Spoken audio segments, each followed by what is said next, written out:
Boa tarde, boa noite, bom dia, ouvintes. E hoje eu tô aqui com as minhas amigas, a Nath e a Sil. Vocês estão com fome, meninas? Vocês comeram, já jantaram? Sim. Não jantei.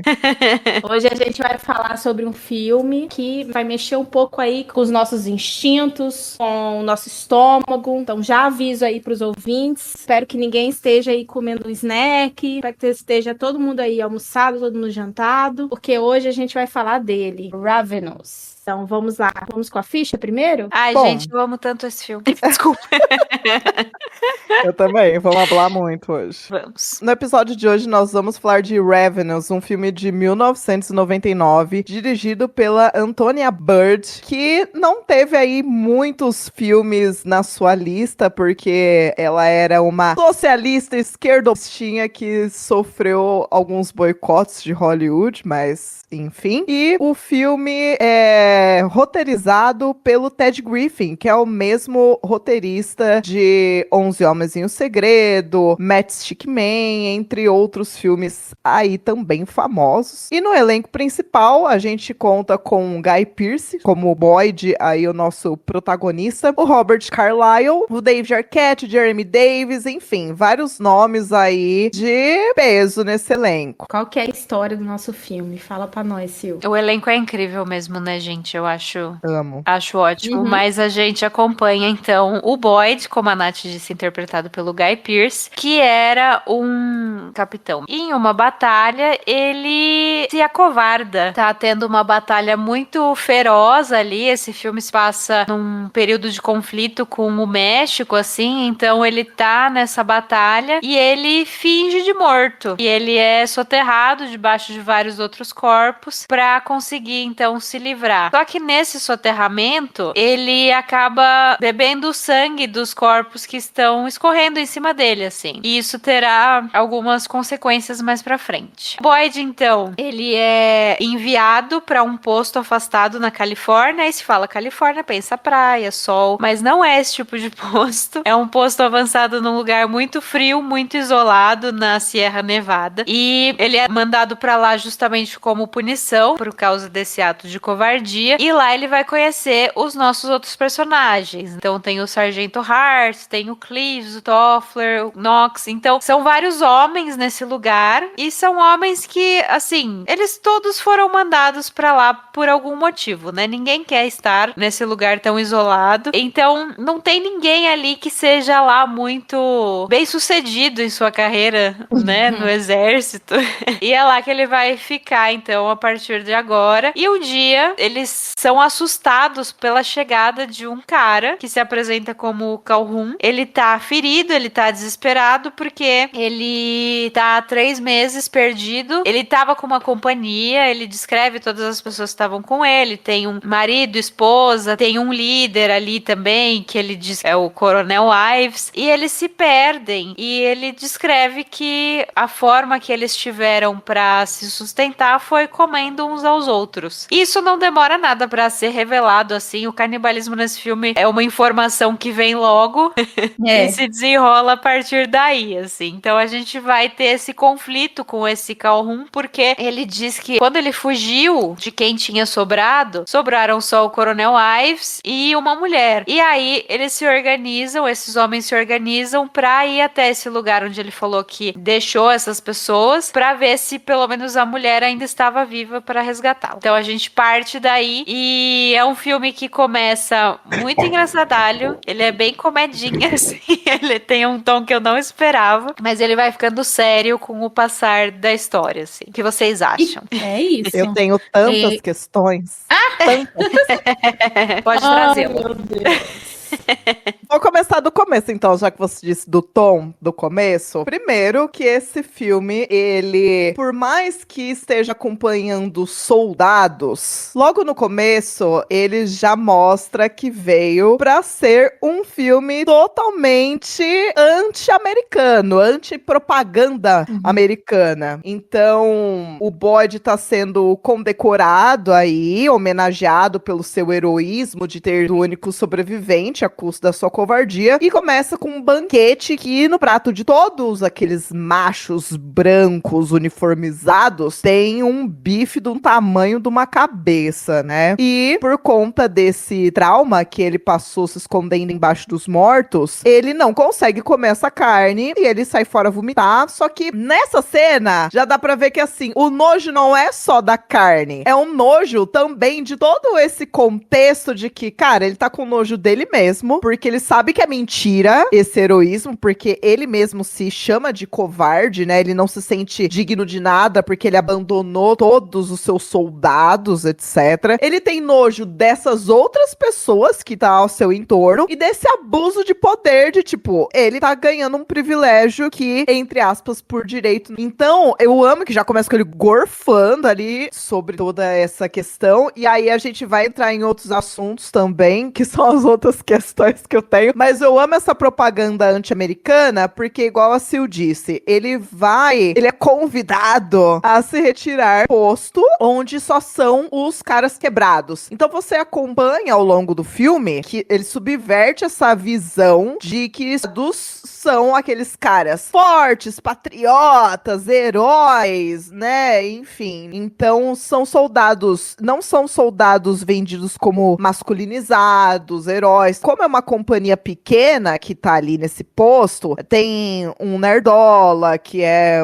um dos principais lá, tem um nerdola religioso, tem um viciado, alcoólatra, tem o cara que é bitolado demais com a questão das regras de exército e por isso ele foi pra lá, porque ele matou um amigo dele. Tem um outro que é maconheiro junto com um nativo americano e tal. Então você vê que mostra que essa galera, muita galera não deveria estar lá, obviamente, e que eu gosto dessa visão de que não é um filme sobre guerra e sim contra a guerra, porque eu, pessoalmente, odeio filmes sobre guerra, eu acho chato pra um cacete. Então, essa visão anti-heroísta americana me apetece. Muito bom. Esse que você falou de que você odeia filmes sobre guerra, eu gosto, gente. Eu vou ser aqui um ponto fora da curva, então. Tudo Mas bem, eu entendo amiga. o que você quer dizer, né? Não gosta de filmes de guerra que enaltecem Exato. essa ideia da guerra, né? Uma coisa interessante é que eu vi o filme sem saber nada sobre o filme, né? Eu não conhecia esse filme. Eu também. E isso foi muito, muito, muito importante, porque, como vocês disseram, desde o início a gente já é apresentado ao tema do canibalismo. De uma forma, pra mim, soou bastante explícita. Eu tava ouvindo o que vocês estavam falando, e aí quando a gente vai tendo essas primeiras impressões, a gente percebe justamente isso que a Nath falou, desses estereótipos e como que o filme vai subvertendo eles, vai, na verdade, meio que debochando desses estereótipos. E o John Boyd, ele realmente é um personagem, assim, que pra mim ele é um personagem um pouco burro, ele é realmente covarde, né? Tem umas cenas mais pra frente, quando a gente for falar, ele se encontra num momento ali de tensão, ele quer fugir e aí dá pra ver que ele é essa pessoa, assim, ele não tem nada desse heroísmo norte-americano, desse patriotismo, nada disso, e dá realmente muita agonia de acompanhar essa trajetória dele, né, pelas decisões que ele vai tomando, mas o conflito dele, enquanto soldado, enquanto ser humano, eu acho que é um filme que traz bastante esse tema do existencialismo. Ele até abre com uma frase do Nietzsche, que é bastante, resume bastante, assim, a ideia do filme. Então, ele, pra mim, ele é o ponto central ali desse conflito principal, que é um conflito existencialista, e representa bastante também esse processo de desumanização, né, que é o processo que a guerra provoca. E não só a guerra, mas a própria ideia do militarismo, principalmente quando tá atrelado aí à ideia do norte-americano, né? A gente tá num contexto de guerra México e Estados Unidos, então, pra mim, o contexto, ele é um contexto perfeito pra trazer essa temática principal, que é a temática do canibalismo. Então, acho que casou bem. E anticolonialista também, né? Então, várias críticas. Não sei nem por onde. Vou falar das coisas boas, porque eu gostei do filme, sendo bem sincera pra vocês, mas não amei. Eu tenho algumas questões com o filme. Enfim, vamos conversando. Eu acho bom. Aí até tem uma cena em que um personagem fala do destino manifesto, que é um preconceito horroroso, assim, de que os invasores das Américas, assim, eu acho que ele descreve, eu acho que ele tava falando de canibalismo, assim, que ele fala de estender seus braços até onde der e ficar com tudo, sabe? E essa coisa muito do colonialismo mesmo. A metáfora do canibalismo aqui é essa, é o tomar tudo, assim, não só, mas é o tomar tudo que há nessa terra, assim, como se fosse seu por direito, assim. E eu gosto muito da forma como essa metáfora é colocada nessa história, sabe? É aquela isso coisa a da gente frase do Nietzsche, né? Que quem luta contra monstros tem que tomar cuidado para não se tornar você mesmo um monstro. E até trazendo pra hoje, além de uma crítica ao canibalismo como colonialismo, também é uma crítica ao capitalismo, né? Sim. Que é um consumo sem ética, não existe consumo ético no capitalismo. E aí o índigo, que é essa, entre aspas, o que eles se tornam quando eles consomem a carne e o sangue humano, a gente pode fazer um paralelo com os ricos. Então, por exemplo, o Calhoun lá, que é o Carlyle, ele tinha doenças, né? Tem hora que ele fala assim que ele tinha depressão, tinha tuberculose, sei lá, que mais que ele tinha lá. E aí, que depois que ele consome a carne de outros humanos, ele cura essas doenças, né? Ele tem um poder de cura aí. Só que é isso, né? Mesmo depois de curado, ele nunca mais parou de comer. Então, ele continua tirando dos outros. Ele vai mais e mais e mais. Então, você já percebe que vai um pouco além do simplesmente para a cura, para um bem-estar, que é, hoje em dia, qualquer rico, milionário, etc. A galera passa do ponto de só ter dinheiro, vira muitas outras coisas aí. Então, eu acho que, assim, o tempo todo, pelo meu ver, assim, tem essa crítica do poder, inclusive utilizando da carne, porque daí eu vou botar outro ponto aqui, que ele também é um filme totalmente pró-veganismo, né? Pró-veganismo não só num sentido de, ai, gente, não coma carne porque é errado, mas num sentido de valores mesmo, né? Então, por exemplo, a carne, logo no começo, né, na primeira cena ali na abertura, a galera, quem está comendo um bifão são os homens brancos num lugar de poder, etc. E o próprio Calhoun, ele fala, né, e aí isso a gente ainda vai fazer um paralelo com o capitalismo, colonialismo, que ele fala assim, mas é bom, por que você não quer comer? Pra tentar convencer o Boyd, né? E aí a gente percebe que tem essa linha de, são justificativas tão rasas que não tem nenhum aprofundamento ético e moral, e que o Calhoun, o Ives, né, enfim, ele come outros pela fome de poder e controle e botar o pau na mesa de quem é macho. Então, é porque ele é um cuzão desgraçado, como a maioria dos milionários e essa toda aí, né? Então, eu gosto dessa, igual a Sil falou, né, dessa metáfora. E tem também essa questão de a gente olhar por um viés feminista e tal, estudos e ensaios anteriores, antigos, assim, dizem que comer a carne, comer carne, é um símbolo de dominação patriarcal que vem dessa origem de superstição de força, né, que o próprio Calhoun fala, a gente come pra absorver a força, o espírito do outro, ficar mais forte e tal. Então, trazendo pro nosso lado também, é uma questão de abuso, e que quem não come a carne é afeminado, mulheres são inferiores, etc. Então, a carne é como se fosse um símbolo de poder e todo o resto é para baixo. E o nosso protagonista, ele é afeminado no sentido de ele não tem aquela masculinidade que é reafirmada por esses homens que estão no poder que a gente vê logo de começo, ou pelo imaginário que a gente espera de soldados, guerrilheiros, enfim, etc. Porque ele é um cara gentil, ele é educado, ele é muito calmo. E aí, trazendo mais uma vez pro Calhoun, já que ele é esse cara cuzão, que ele não tá comendo por fome fisiológica, ele vê o Boyd como um cara inferior a ser dominado. E aí, mais uma vez, dominado por quê? Porque não vai ter moral e não vai ter ética nesse consumo. É pelo próprio egoísmo ou pelo próprio poder botar o pau na mesa e demonstrar esse poder, né? Eu gosto muito que tem uma cena que o George, que é o indígena, né? Eu até até gosto dessa, porque assim, indígenas em filmes muitas vezes são ou o bárbaro, em faroestes, assim, ou o mágico, o místico. Ai. E assim, o George até tem um momento ali que fala do Wendigo, a criatura que se alimenta de sangue, exatamente. E tipo, isso super ok, assim, é um conhecimento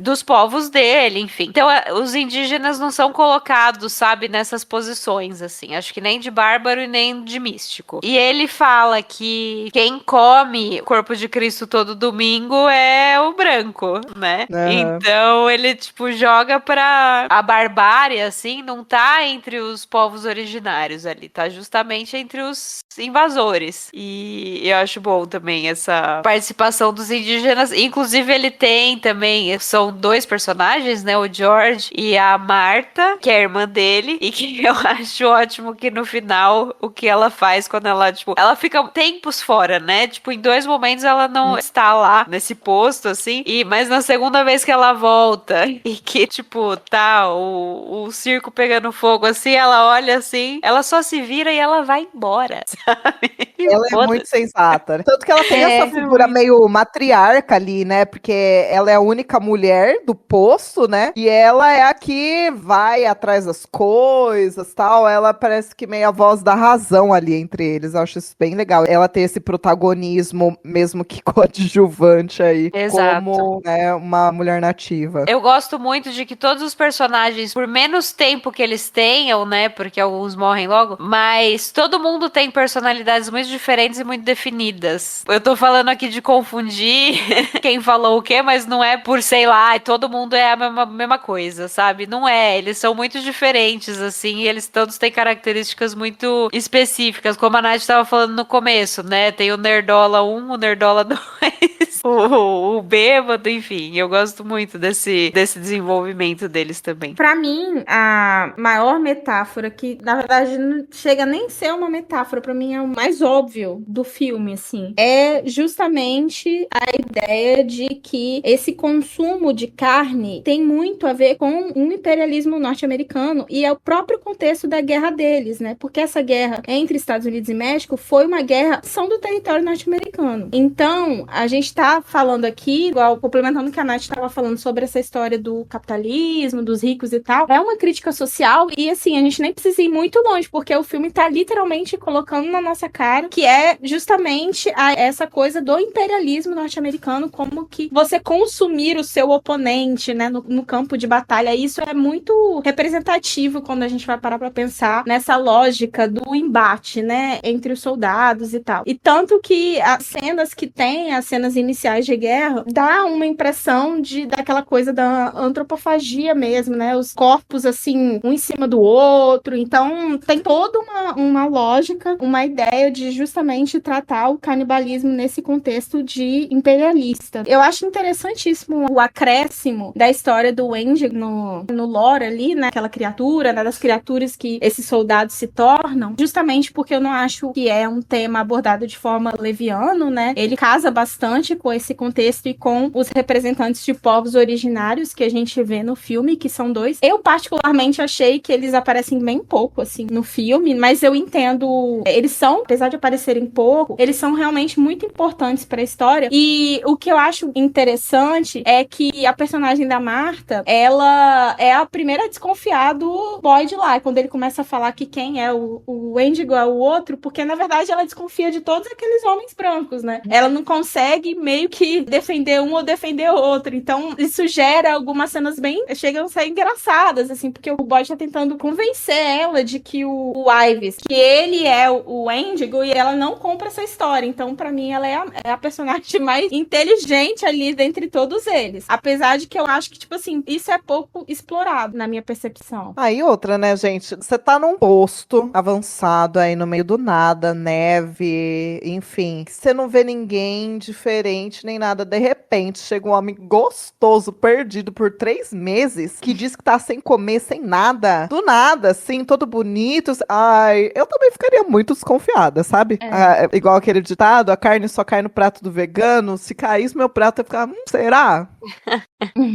E tanto o Calhoun como o Ives, né? Eu gosto, assim, o Robert Carlyle, qualquer coisa que ele fizer, né, gente? Pode mandar, não me importa. É sempre ótimo. É maravilhoso. Mas ele interpreta esses dois personagens, né? Que na verdade são o mesmo, mas tem todo esse conflito também. E ele é muito carismático. Ele é um cretino, mas ele é muito carismático, assim. Tipo, eu não canso de assistir ele, sabe? Nossa, ele é completamente... Ele é eletrizante, assim, ver ele atuando. Até naquela série ruim, Era Uma Vez, você compra a ideia dele como galã. É um negócio que eu não consigo entender. Tipo assim, ele faz par romântico com uma menina de 20 anos e você... Nossa, sim, claro. É muito louco. Tá correto. Ai, mas ele é galã mesmo. Na minha concepção, não, no meu filtro, deixaria me comer. Ele tem uma voz, né? Nossa. Tem. Aquele olhar, assim, né? Eu sou sotaque escocês. Ele tem eu acho que é. Tem um olhar com aquele cabelinho jogado na cara, assim. Você e deixaria fora... de comer. Ai, gente, desculpa. Mas o episódio já é, né? Aliás, acho que quase todos os episódios são 18+, então vocês que lutem. Exatamente. Com certeza. Não, e essa troca de olhares, é porque assim, pra quem está chegando agora, gente, só não vê, porque isso foi propositalmente colocado, inserido, dirigido, escrito. Esse filme é propositalmente queer-coded. Então, assim, existe todo esse homoerotismo proposital entre o Boyd, o Guy Pearce e o Robert Carlyle. Eu acho incrível as cenas que eles têm umas trocas de olhares profundos, assim, que o olhar, um olha dentro do olho do outro e perdura, sabe? E aí, de repente, o Ives tá lá comendo, e aí, dedo de sangue olhando. Ai, gostoso, hein? Ai, Deus. Gente, fome e tesão partem do mesmo lugar do cérebro humano. Então, assim, ó, tá ali, tá junto. É ótimo usar a metáfora do canibalismo também pra falar de tesão. Agora, uma coisa que eu não esperava, que eu acho que é bem aproveitado no filme, são as cenas de gore. Ele tem um gore meio surpreendente, assim, e eu acho que ele... eu fiquei meio assim, porque é um filme de 99, né? E aí a gente fica pensando em algumas coisas, algumas escolhas estéticas. E as cenas, principalmente as cenas onde eles aparecem comendo carne. Enfim, tem aquela cena que o Iris está do lado de fora cortando o corpo lá do outro coronel. E são cenas que apresentam um corpo como se fosse um corpo de animal, mas em nenhum momento você duvida. É uma estética que é bastante incrível, assim. Então, eu gostei bastante do gore que tem. Acho que tem uma quantidade absurda de sangue. Acho que sangue aparece em todo momento, né? Infelizmente a Luísa não vai estar aqui. Eu achei duvidoso alguns sangues que apareceram, mas eu ignorei, seguimos a vida, é assim mesmo, porque é assim que funciona, né? Nenhum sangue vai ser perfeito, mas tem uma quantidade muito grande de gore e eu acho que isso dá bastante esse tom de horror. Agora, já falando um pouquinho sobre, eu não vou dizer que eu não odiei, né? Mas que não me agradou tanto, é realmente, principalmente do primeiro e no segundo ato. No terceiro ato, pra mim, o filme, ele dá uma redimida boa no final. Eu gosto bastante do final. Da metade do segundo ato para o terceiro, já tá bem melhor. E esse problema que eu vou falar, que pra mim é um problema, não sei, mas que eu acho que provavelmente é proposital mesmo, né? Mas é que o tom do filme oscila bastante, né? E eu percebi muito isso através da trilha sonora. Às vezes, eu achei um pouco invasivo demais. Quando quer virar uma coisa meio galhofa, principalmente nas cenas ali de luta, onde tem umas cenas que parecem que são mal coreografadas mesmo, de propósito, mas assim, eu não consegui dar uma risadinha, entendeu? Então não me pegou em definição de tom, digamos assim. Nesses primeiros momentos aí do filme, eu fiquei um pouco confusa, mas como eu disse, pra mim isso, conforme o filme vai avançando, as coisas vão ficando mais bem definidas e esse elemento do gore, esse elemento do horror, ele vai realmente, junto com todas as metáforas do filme, junto com toda a ideia do canibalismo que o filme traz, vai tomando mais forma. E eu acho que a época deve influenciar influenciar um pouco também, né? Que esse filme foi gravado. Porque, Sim. assim, pra entrar nos anos 2000, podia ter usado muito CGI aí, tela verde, seja o que for. Mas eu acho que a própria proposta, assim, eu não sei se esse filme, se ele fosse feito hoje, pra qual lado ele cairia. Se ele cairia pro totalmente esquecível e podre, ou se ele seria, nossa, o próximo cult subestimado, esquecido no churrasco. Mas eu gosto. Uma coisa que... Não, aí eu vou deixar pro meu sabor. Deixa quieto. Mas eu gosto muito dele, assim. Eu acho o Guy Pearce um ótimo ator, apesar de que ele tem coisas ruins na lista do currículo dele, né? Mas eu acho ele ótimo. Eu achei que esse papel combinou tanto, assim. Ele tava numa época galã, né? Ele tá bem novinho, tal, cabelinho comprido, etc. Então, até pra combinar a barra de destoar aí com os outros companheiros dele. Eu gosto muito do Jeremy Davis, que infelizmente ele é a cara do Charles Manson, né? Ele, inclusive, já protagonizou como Charles Manson em outro filme aí. Mas eu gosto muito dele porque ele está no quê? Né? E vocês sempre vão me ver defendendo Lost e todos os envolvidos. Então, e o próprio David Arquette, eu assim, nossa, olha o David Arquette aqui. E aí, por ele ter essa marca dele no horror com Pânico e tal, quando eu também vi pela primeira vez e eu não sabia nada, eu achei que ele ia ter um papel maior por conta disso, por ser um filme gravado nos anos 90,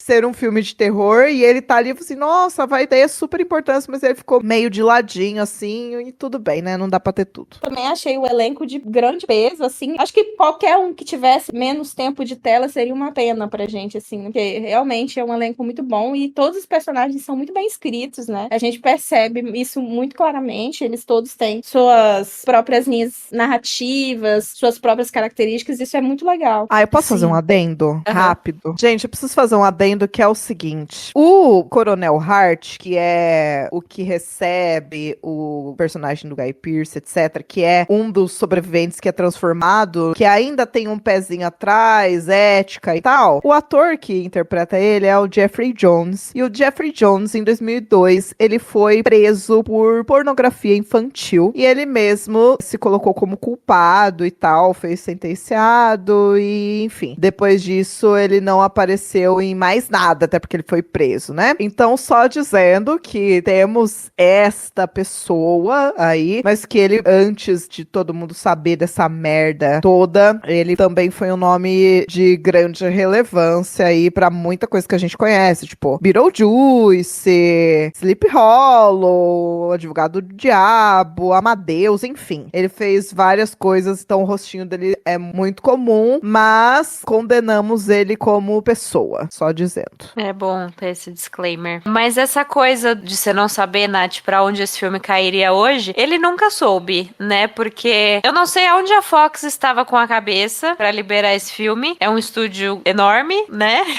Ele teve muitos problemas, assim, pra ser feito. A Antonia Bird não era a diretora inicialmente, né? Quem ia dirigir um diretor chamado Milton Manchevski. É um diretor norueguês, pelo que eu vi, né? Acho que ele é da Macedônia. Vai pra lá, né? Esse negócio sim. E aí, ele chegou a gravar 3 semanas, mas tava num clima bem ruim, assim, porque o estúdio ficava fazendo mudancinhas, assim, enchendo o saco, sabe? Então, não tava rolando bem, ele acabou sendo demitido. Entrou um outro diretor, o Raja Gosnell, que até então, de filme grande, ele tinha feito Esqueceram de Mim 3. Nem sei se dá pra considerar um filme grande.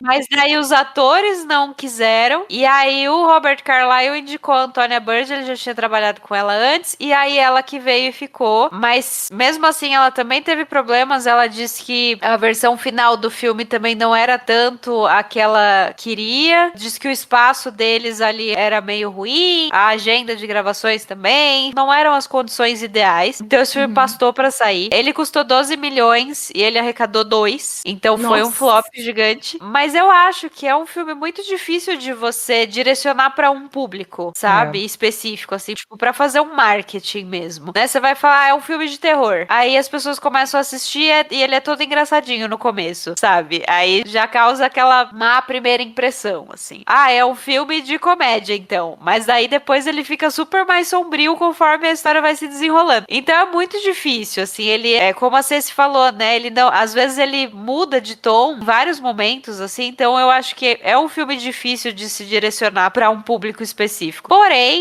como uma pessoa que ama esse filme, eu fico feliz dele ter achado esse público depois. Hoje é um filme considerado cult, assim, então pelo menos isso, né? Mas de fato eu não sei aonde a Fox estava com a cabeça de falar, não, bora fazer, claro, vamos fazer esse filme, sabe? Esse roteiro está perfeito. Mas fico feliz dele existir. Eu também. Eu não consigo ler esse filme de nenhuma forma como comédia. Não. Eu não consigo. Não dá. Até as cenas que é pra ser mais engraçadinha, eu fiquei meio perdida, na verdade. É isso, assim, né? Eu acho que talvez foi uma tentativa. Talvez com essas modificações todas, a própria diretora, como a Sil disse, não ficou plenamente feliz com o resultado final, com o que foi entregue, né? Então a gente não sabe exatamente o que poderia vir a ser. Mas eu acho que tecnicamente tem algumas coisas que eu gosto bastante. E aí, o design de produção, por exemplo, é muito bom. Você vê as roupas dos caras, assim, quando eles entram na caverna, eles veem as roupas no chão. Então, e eles ficam todos lascados depois quando eles ficam perdidos. E a maquiagem muito bem feita, os dentes deles, né, sujos, assim. Então, a tela parece sempre meio azul, até para passar essa ideia de que tá frio, né, de que tá gelado, úmido. Então eu gosto bastante dessa parte, né, estética da ambientação. Eu fico pensando assim, né, que justamente um filme, por se tratar de canibalismo, eu acho que talvez o meu estranhamento tenha um pouco disso. Obviamente eu não sabia disso no início, mas logo você percebe que esse é o tema. E ao mesmo tempo, o filme parece muito, por conta desse excesso de trilha sonora que me incomodou um pouco, fica parecendo uma coisa meio montada demais, meio sketch demais. E aí depois você consegue entender, né, o ritmo do filme também vai dando uma mudada, o ambiente vai dando uma mudada, e no final ele realmente, tipo assim, ele melhora muito pra mim. Então, eu acho que são esses detalhezinhos, assim. A última cena é boa, a cena que eles estão olhando, a música que toca é legal. Agora o resto, não. Lá. Nossa, vocês viram quem fez a trilha sonora, gente? Eu vi quem fez? Conta pra gente. Damon Albarn do Blur. Passada.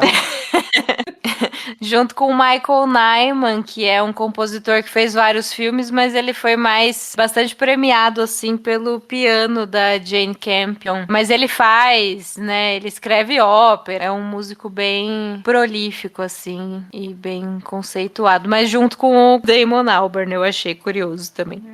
Foi mal aí, galera, então, por não ter gostado da música de vocês, eu que não sei nada de música. Não, gente, mas acho que isso é o que, como a gente sente, né? Porque pra mim, por exemplo, a cena que o Calhoun, depois que ele mata o Hart ali, a cena da caverna, né? Que o Toffler fica olhando pra cara dele assim, com a arma na mão, travado, sem saber o que fazer. E aí o Calhoun fala, corre! E aí ele sai correndo e começa a tocar uma música de banjo. Essa cena é incrível. Ai, Damon Albarn. Eu amo Gorilas, o show deles é incrível. Damon Albarn faz aniversário 2 dias antes de mim, mas assim, nossa, teve momentos que me incomodou a trilha sonora. Tem uma outra cena, tem uma outra cena que eu achei meio anticlimática, que foi quando eles estão aí nessa busca, antes deles acharem a gruta, que o personagem, o Toffler, que é o do Jeremy Davis, cai. E aí ele começa a rolar o barranco, mas ele rola tanto este barranco de uma maneira assim, tão ridícula. Eu assim, cara, vocês lembram e ainda de assim, qual cena? Isso lembrou? E aí, de repente, o Boyd desce e fala assim, tá bem, tá tudo bem. E aí, tipo, enquanto o Toffler tá rolando, o Boyd tá indo assim, numa paz, tipo, gente, é o mesmo barranco, o que é isso? Então, essa cena, eu fiquei meio, mas vou perdoar porque eu amei tudo, o resto.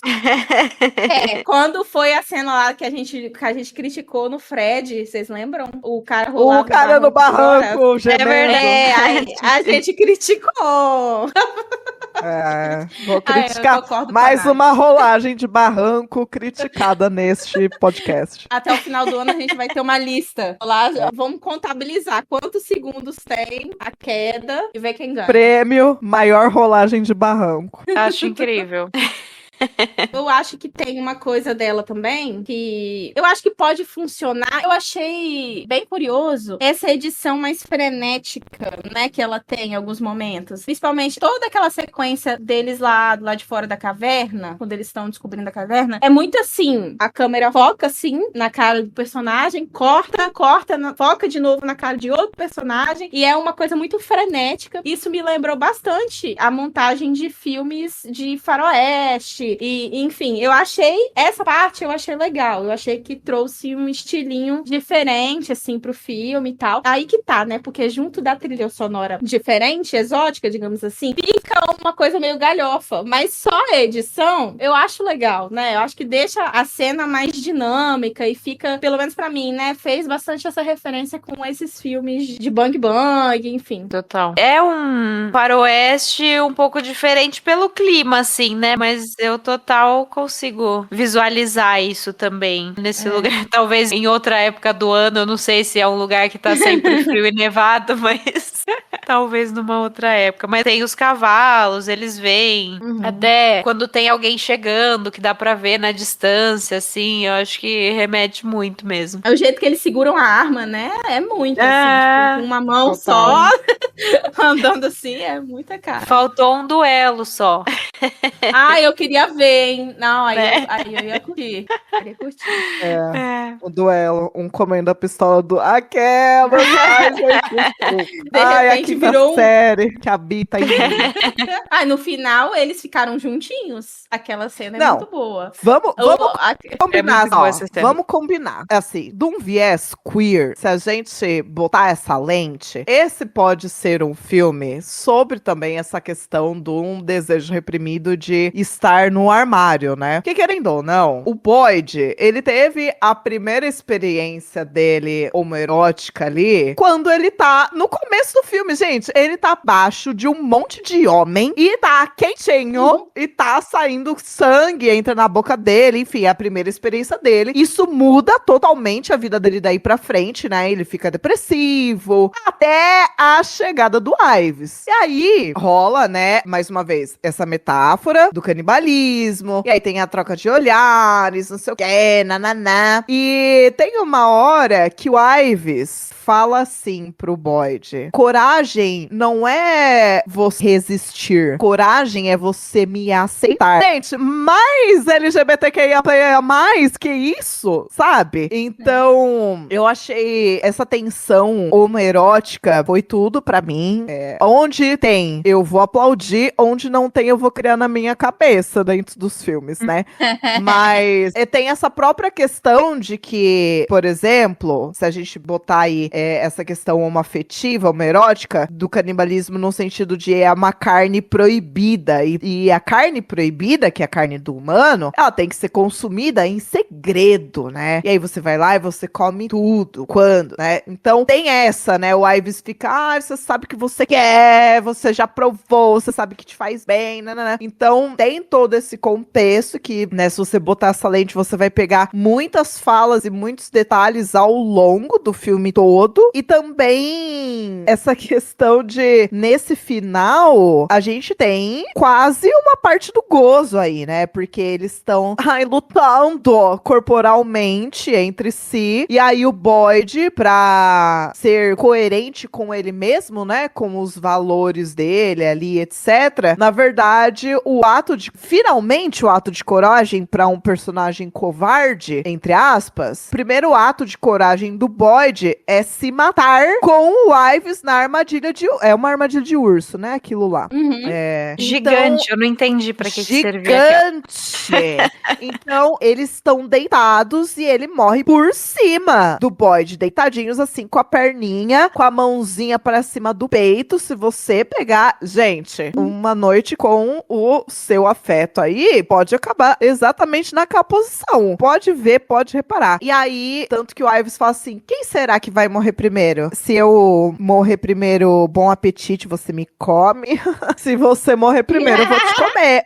Que coisa, né? E aí eles ficam, ele tem essa entrega, né? E tanto que, igual a Sil falou, aí chega a Marta e vê aquela cena e fala assim, não é problema meu, só fecha a porta e sai fora. Eu gostei bastante dessa cena final. O outro personagem que também era o canibal, né? Que foi transformado lá, eles falam em algum momento que ser canibal é muito solitário, né? Mais uma vez, imagina você ser um homem gay no meio do exército. Difícil, né? Então, que eles fazem isso também pela companhia, né? Meio ritualístico ali, você dividir a carne e o segredo entre os seus e tal. Ai, olhando todos esses subtextos, eu gosto cada vez mais desse filme. Quem vê, talvez, numa primeira tacada, sem precisar usar meio neurônio, talvez não goste muito, né? Por isso que flopou. Eu acho que esse é um filme que ele entrega muito no subtexto e por conta disso ele flopou na época. Talvez, se fosse mais explícito, perderia totalmente a graça, né? Pra mim, é isso que deixa ele tão incrível, assim, olhar essas entrelinhas. Total. É muito bem. E é como você disse, né? Tipo, se.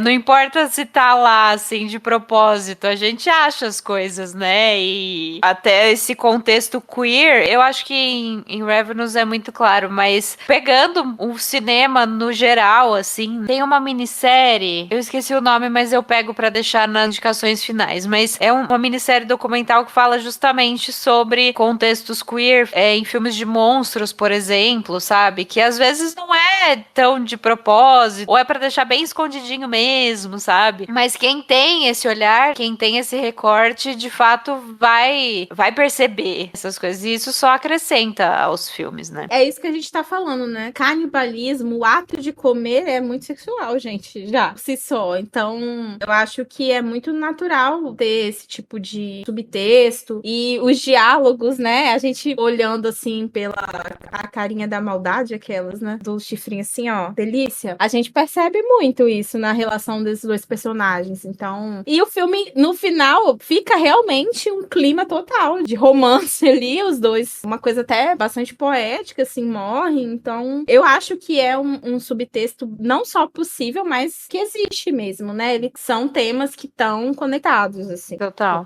Sil, diga pra gente, quais são os sabores, seu sabor desse filme? Eu acho que, pra mim, é a cena da perseguição ao som do banjo. Eu me divirto muito, assim, eu gosto muito dessas. Eu gosto que o Calhoun, a caracterização dele, assim, eu acho muito engraçadinha, porque ele parece um leprechaun. Se você olha, aquela calça meio larga, o chapéuzinho, sabe? Ele parece pequenininho. E depois, quando vem o Coronel Ives, é, tipo, totalmente diferente, elegantão, assim, sabe? E eu gosto muito dele correndo atrás do outro cara lá. E eu gosto da trilha sonora, né? Então, pra mim, essa cena foi uma que se destacou bastante, assim. Fora tudo, né? Assim, os subtextos, o sangue super vermelho, em profusão, assim. É tudo muito bom. Mas eu gosto muito dessa cena. Nath? Ai, o meu sabor. Eu já falei todos aqui esses pontos críticos, né? Ele ser um filme pró-veganismo, anticolonialista, anticapitalista, queer-coded, etc. Mas, gente, eu vou ter que me rebaixar no momento e dizer que o meu sabor são todas as cenas de Robert Carlyle.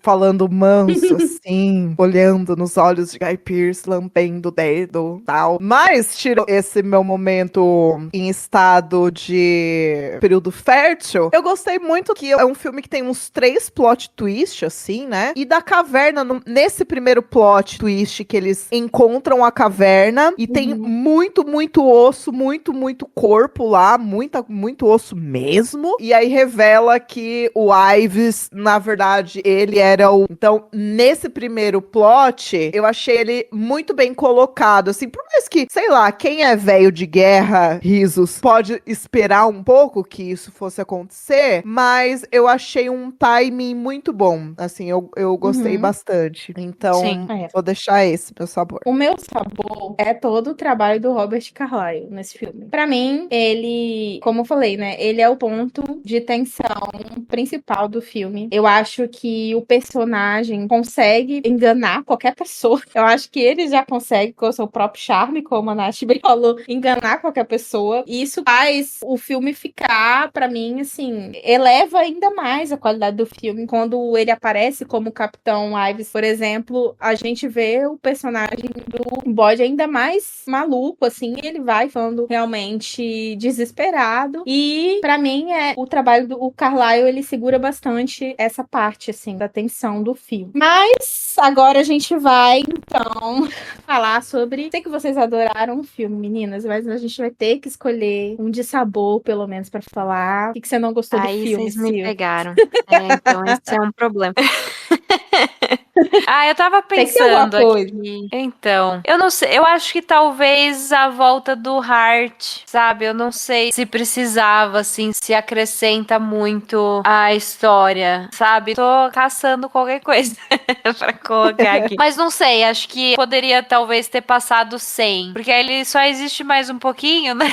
Ele só serve pra matar o David Arquette, os cavalos, tadinhos. E dar uma causada ali brevemente. Mas não sei se ele se faria tanta diferença sem ele, assim. Se a coisa só se desenrolasse com o Boyd e o Ives mesmo. Mas assim, não é um grande desgosto, gente. Eu vou fazer um comentário, então, sobre esse negócio do retorno do Hart. Porque eu acho que ele tem uma função, assim, né? Ele é uma pessoa que realmente se entregou ao consumo da carne, mas ele se arrependeu. Então ele é uma âncora moral ali e ele, tipo, ajuda o Boyd a matar o Ives porque ele tem uma crise de consciência. Então, pra mim, narrativamente falando, é justamente a certeza de que ele não é o caminho, assim, né? Até então, nesse momento, quando ele volta, a gente tinha uma grande quantidade de falas do Ives trazendo esse outro lado, e parecia uma lógica que eles estavam tentando construir meio que de comunidade, e ele dá uma quebrada nisso, assim, né? Eu não sei, eu acho que tem um pouco de sentido ele voltar, não sei, mas eu acho que é isso. Vamos para todos os efeitos, vai ser isso, porque a Sil amou o filme, a gente vai entender. E você, Nath? Eu acho que meu dissabor foi a trilha sonora em alguns momentos, porque eu achei que foi a trilha sonora que tentou inserir, pode ser não propositalmente, esse tom de comédia que não é pra ter tom de comédia, né? Então teve muitos momentos que eu achei que deu uma destoada, assim, e aí me incomodou um pouco. E a rolada no barranco eterno, né? Mas tudo bem, Muito faz bom. parte. Pra também não repetir o que a Nath falou, que é uma coisa que eu já tinha comentado, né? Eu vou citar uma coisa mais específica que deu uma incomodada, principalmente porque nos minutos finais do filme, assim, eu achei que a galhofa já tinha acabado, mas aí tem uma cena, esse confronto final entre o Boyd e o Ives. O Boyd, ele tá tentando levantar e ele tá de costas pro Ives e ele dá uma mãozada assim na cara do Ives, de costas, assim, e aí a sonoplastia ficou um tapa seco altão, ficou parecendo uma coisa do programa do Ratinho, entendeu? E aí me deu uma quebrada, porque eu tava tensa, né? Porque é o confronto final dos personagens e tal. Então, pra citar aí uma coisa mais específica, eu vou falar esse tapão seco aí da sonoplastia que colocaram, quase botaram o epa! Achei que poderia ter ficado engraçado se botasse o epa. Mas é isso, né? Não vou me prolongar. É um filme legal, acho que é um filme que, como a Nath falou, tem muitos subtextos. E eu acho que, de certa forma, pode ter sido mal compreendido, né? Mas é isso, gente. A gente tá aqui pra cavucar, trazer à tona aí os filmes injustiçados e tentar dar alguma justiça pra eles, né? Bom, gente, e agora vamos às notas? E aí, o quanto que vocês gostaram desse filme? Eu quero saber, hein? Sil, qual que é a sua nota? 5 estrelas. Gente! Eu gosto muito Meu dele. Deus! Tá bom. Nath? Eu dou 4 estrelas e meia e um coraçãozinho de favorito. Meu Deus. Tá ótimo Vocês também. vão me matar. Não. Amiga, nunca. A Luíse não tá aqui, que alguém tem que dar nota baixa. Olha, eu gostei muito dos subtextos e tal. Eu gostei do filme, eu não desgostei, né? A minha nota é 3,5. Acho bom, super ok. Podia ser tranquilo. pior. Então, Vamos lá. podia ser 2, sei É verdade, é verdade. 3,5 não é ruim, não. Alguém tem alguma indicação? Eu né? tenho. Alguma... A Nath cheia das indicações. Vamos lá, Nath. passar pra você, então. A minha indicação também vai ser de um filme que ele tem uma pegada mais faroeste, né? A gente falou do tom do faroeste, mas esse filme ele tem uma pegada mais faroeste, também tem canibalismo e também tem o David Arquette, que é o filme Bone Tomahawk, de 2015, dirigido pelo Steven Craig Zeller, não sei se fala assim o nome dele, que é uma galera que tá num salão, saloon, e aí alguém se fere no meio do tiroteio e outras coisas vão acontecendo. É um filme tenso, ele é um pouco longo, ele tem 133 minutos de duração, mas eu acho que vale cada um, ele é muito tenso mesmo, e eu acho que vocês podem gostar. E um outro filme que, além do canibalismo, eu acho que ele vale pela também crítica nas entrelinhas, crítica ao consumo, o colonialismo, e também é um filme muito pró-veganismo, que é Massacre da Serra Elétrica, Tobe Hooper, 74. Que esse eu não preciso falar muito sobre o que é, né? Então, fica aí minhas duas indicações. A minissérie documental que eu falei, né? É a Queer for Fear, The History of Queer Horror. Ai, tem muito ar, né? Mas é uma série de 2022 do Brian Fuller, que eu amo. E tem 4 episódios só. Tem depoimentos de uma galera, assim, né? Entre atores, atrizes, realizadores, né? De cinema e TV. É muito, muito boa mesmo. Eu gostei muito. Então fica essa indicação. Vou indicar também o filme Bones and All, Até os Ossos, do Dani, que é muito querido. Então é de também, né? Envolve o canibalismo e também envolve questões de sexualidade. E é muito querido. E vou indicar um livro também, A Política Sexual da Carne, da da Carol J. Adams, que faz justamente essa relação entre o machismo e o carnismo. Até o Ives, o Calhoun, não sei qual são os dois, falam muito dessa coisa de virilidade quando você consome a carne humana, assim. E esse livro é muito bom pra entender melhor essa relação e como, infelizmente, é uma parada muito real mesmo, né? Se você é macho, você tem que comer carne. E é isso. Agora eu vou dar 2 indicações. A primeira não é um filme sobre explicitamente canibalismo, mas é um filme que também traz um subtexto muito social e traz metáforas que podem ser relacionadas com a ideia do canibalismo, que é Perfume, a história de um assassino. É um filme que, pra mim, eu fiz uma referência direta com ele. A gente acompanha um personagem, o Grenouille, que é um assassino que ele tem um objetivo, que é extrair o perfume, o melhor perfume do mundo, e aí, pra isso, ele vai matando jovens pra poder extrair ali as essências, os olfatos essenciais daqueles corpos, pra então chegar a essa fórmula perfeita, digamos assim. Então é um filme que traz a simbologia do consumo do outro também, né? De uma forma um pouco diferente, explorando essa questão do olfato. E a gente tem uma cena muito catártica, né? Que envolve sangue. Então é um bom filme pra quem gosta desse tipo de história, né? Traz esses de uma forma metafórica. E a minha segunda indicação, é claro, não pode faltar, o nosso queridinho Raw, da Júlia Ducournau, que a gente tem episódio sobre ele. Então, se você não ouviu ainda, por favor, assista o filme, depois vem, ouve o episódio que a gente habla muito aqui sobre esse filme. E é basicamente um filme que fala mais explicitamente sobre canibalismo. A gente tem possibilidades de abordar ali também a questão do veganismo. É um filme imperdível, assim, bastante gore. Quem gostou desse filme, com certeza vai gostar de Raw. E, assim, assistam os filmes, leiam os livros que a gente indicou e depois fala pra gente o que vocês acharam, tá bom? Não esquece de mandar esse episódio pros seus amigos, sua família, o pessoal que curte esse tipo de filme, e deixa nos comentários o que você achou do filme, se você concorda, se você discorda. Sejam carinhosos com a gente, que a gente é de volta, tá bom? Então não vale xingar.